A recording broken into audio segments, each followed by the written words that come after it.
Iya jemaah, tadi kita udah bicarakan hijrah itu sampai mati. Sehingga harapan kita, apa yang Allah firmankan, wala tamutunna illa wa antum muslimun, kita dapat tuh. Karena ada orang yang hijrah tengah jalan balik dia. Apa penyebabnya? Dia suka noleh. Maka kalau ingin istiqomah jangan noleh. Ya udah, kayak kuda. Kuda itu dikasih kacamata supaya dia nggak noleh. Anda baru paham, subhanallah ya. Kuda itu, ketika ada kuda perempuan di depan dia, dia itu jadi semangat jemaah untuk lari. Karena dia mengejar sesuatu. Ada nafsu. Nah, sekarang antum kalau ingin istiqomah, harus ada sesuatu yang antum kejar. Antum ngejar apa? Ambisi antum itu apa? Yang dikatakan tadi jangan noleh. Tapi antum harus lurus. Antum sedang cari apa? Kalau ternyata yang antum cari itu perempuan, orang tuh istiqomah untuk dapatkan tuh perempuan. Untuk cari harta istiqomah sampai meninggalkan negerinya. Kita ngelihat ada orang-orang yang hijrah meninggalkan negerinya 30 tahun, 34 tahun. Antum ngapain lama banget di negeri itu? Oh, ana cari fulus, susah. Istiqomah dia 34 tahun kerja di negeri orang. Karena ada yang dia cari. Maka disinilah antum harus perbaiki niat antum, target yang antum hendak cari. Kemudian yang ketiga, ilmu yang terus digali. Dan sumber ilmu yang pertama adalah Al-Quranul Karim. Baca tuh Quran.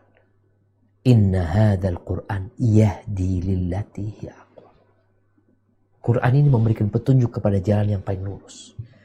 Sering ana sampaikan, ketika orang membaca Al-Quran Karim tanpa tahu maknanya, dia dapat pahala, dia dapat hadiah dari Allah Subhanahu wa taala.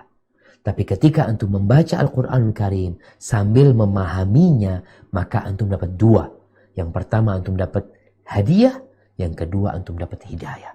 Maka cari ilmu sumbernya Al-Quranul Karim. Kemudian yang ketiga, berpegang teguh dengan sunnah-sunnah Nabi SAW. Kenapa?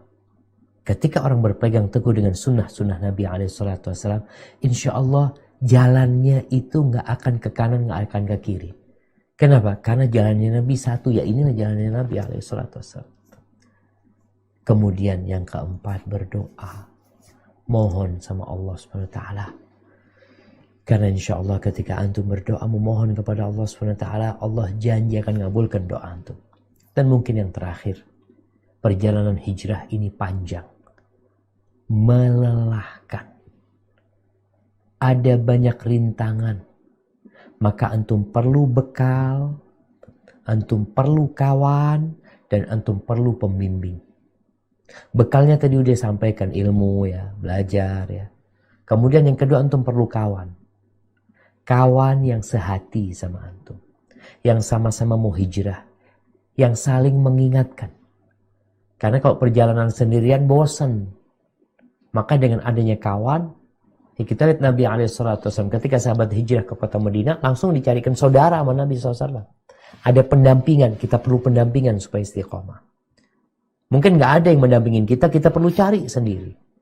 Supaya dia mau dampingin kita. Nggak harus dia lebih alim dari kita. Tapi paling tidak dia sehati sama kita. Sama-sama mau istiqomah. Yang ketiga. Yang pertama bekal. Kemudian kawan. Yang ketiga ini pemandu. Guide lah. Kalau antum berangkat ke sebuah negeri. Antum perlu guide. Guide yang ngasih tahu ya. Nabi SAW waktu hijrah dari kota Mekah ke kota Madinah. Beliau itu bawa bekal. Beliau perlu kawan, siapa kawannya Abu Bakar Siddiq. Beliau perlu pemandu yang tahu jalannya. Jalan supaya tidak ketahuan sama orang-orang musyrikin. Dan beliau bayar tuh pemandu tersebut. Dan pemandu itu dalam hijrah kita menuju kepada Allah adalah orang yang berilmu. Untuk cari ustadz. Nggak harus ustadz itu terkenal. Tapi ustadz itu di atas jalan yang benar. Mungkin ustadz itu berada di pesantren. Mungkin dia sekedar guru ngaji. Tapi dia tahu jalan menuju kepada Allah SWT. Ketika antum punya problematika, punya masalah, datang kepada dia. Dan yang terakhir, tadi mungkin katakan yang terakhir itu jamaah rahimakumullah, yang diperintahkan kerjakan, yang dilarang tinggalkan. Jangan menunda-nunda kalau mau istiqomah. Hadza wallahu a'lam bissawab.